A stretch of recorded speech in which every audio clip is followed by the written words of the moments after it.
Det er sørgeligt, så når vi lige får det hele gjort i stand her. Ja, men det er enormt sørgeligt, det der. Det er helt sikkert. Helt sikkert. Vi har været optimister lige indtil det sidste, at det skulle blive bedre, men det er der altså ikke blevet.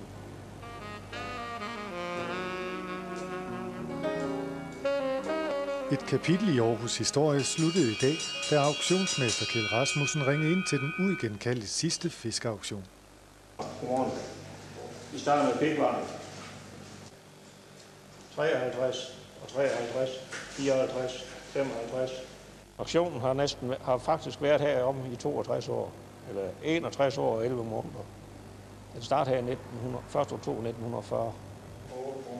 25. Jamen i Fordomsdag, da jeg begyndte at fiske, det gjorde jeg i 54. Der var nok en 40-50 både hernede. Og det var det jo så nok også de første snesår, jeg fiskede. Der skete det ikke. Der gik det ikke sådan tilbage. Men så var det ligesom om, jeg ved ikke. Det var ikke så interessant mere. De unge mennesker, de ville ikke sådan. De ville ikke ud af fisk. Jamen der kom nu også så meget problemer og væsen med så mange ting, så... I dag er der kun én erhvervsfisker tilbage, og det rækker ikke langt i disse fiskekvotetider. Kvoterne, det er ikke været noget godt. Så pludselig må de ikke fiske her, og så skal de andre steder fiske.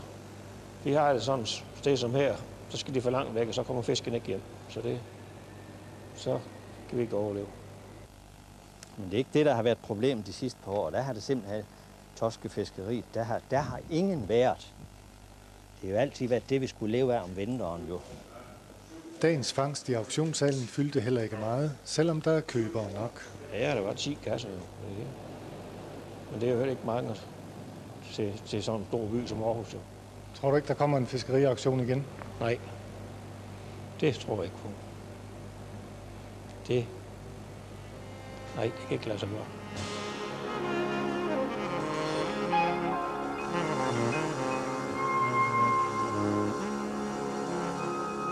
I de danske farvande. Iltsvindet er kraftigt, og tilmed er det kommet meget tidligt i år. Det bekræfter en ny rapport fra Danmarks Miljøundersøgelser.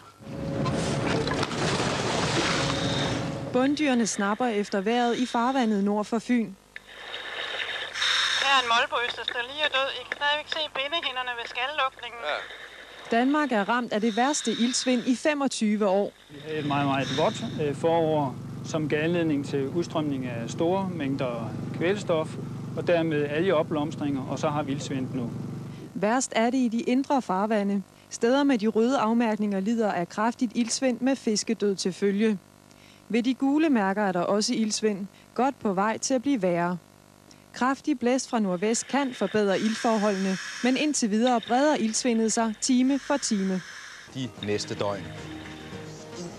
De danske morges var 11 kasser fladfisk under hammeren ved den sidste fiskeauktion i Aarhus i 62 år.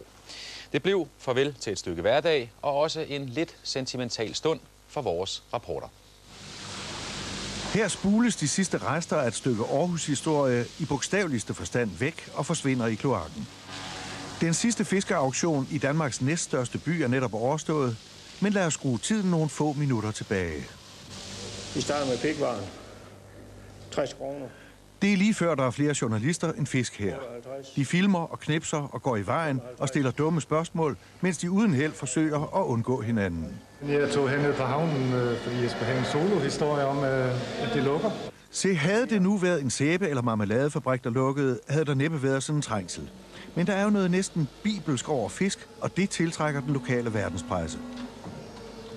Og det var så det sidste. Og den sidste auktion. Jamen det er jo noget med VMO, jo, så kan man da godt sige, men altså, det var jo været besluttet, så det er der ikke noget at gøre ved. Jamen nu skal vi have vasket og gjort rent hen og røde kontoret, og så er det slukket for strømmen, så er det slut. Det er et trængt erhverv, der her mister endnu en af sine bastioner. Kutterne må følge fisken eller lade sig hugge op. Sådan er det. Og det er de sidste 10 år, der er gået stærkt tilbage. Hvad er der tilbage nu? Der er faktisk kun én her om sommeren.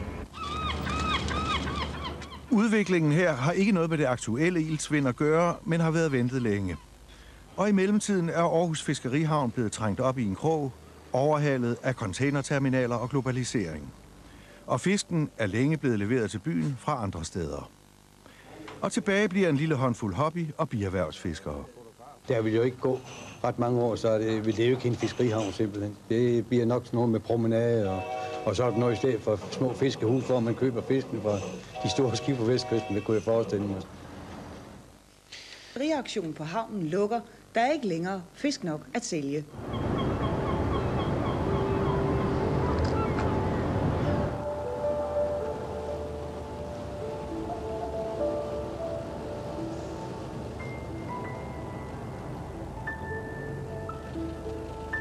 Klokken er 5 ved Aarhus Fiskerihavn.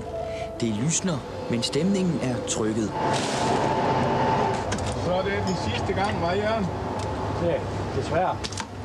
Disse fladfisk er slutningen på en endeløs række af fiskekasser, der går helt tilbage til oktober 1940, den gang hvor auktionshuset åbnede. I dag afholdes den sidste auktion.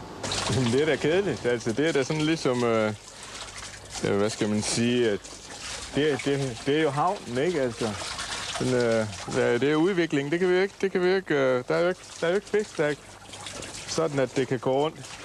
Jamen, det er da kedeligt. Det er meget kedeligt.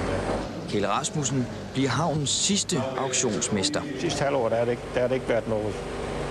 Der er det ikke været sådan rart at komme hen, så man ikke engang tjene sin løn at komme hen, så det... Man kan jo ikke holde liv i en død sild.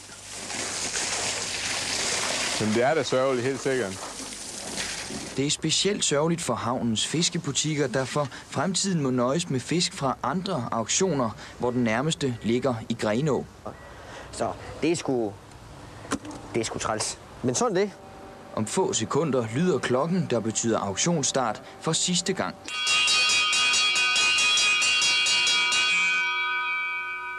De omkringliggende fiskhandler har været her i menneskealder, ikke? De sidste 50 år, ikke? Hører den hver eneste morgen, ikke? Den hører vi altså ikke mere nu. Godmorgen. Vi starter med pikvaren. Den sidste auktion er i gang. 21,5. Renseskorper, 12 kroner, nummer 127. 9,5 og 57, nummer 12, nummer 198.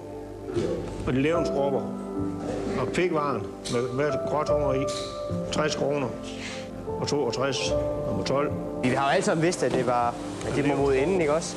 Fordi der har ikke været ret meget fisk at få overhovedet. Så, men at det kom dertil, det var jo så en streg i regning. Og det var så det sidste. De sidste mange måneder har kun 2 garnfiskere nogenlunde fast leveret fisk fra Aarhusbugten til den daglige auktion. Efteråret vil vise, hvad de sidste fiskere nu vil gøre. Ja, det ved jeg ikke. Enten så lader jeg være med at fiske, eller må jeg jo så se, om jeg kan komme af med den til anden side, ikke? Det er jo svært at sige.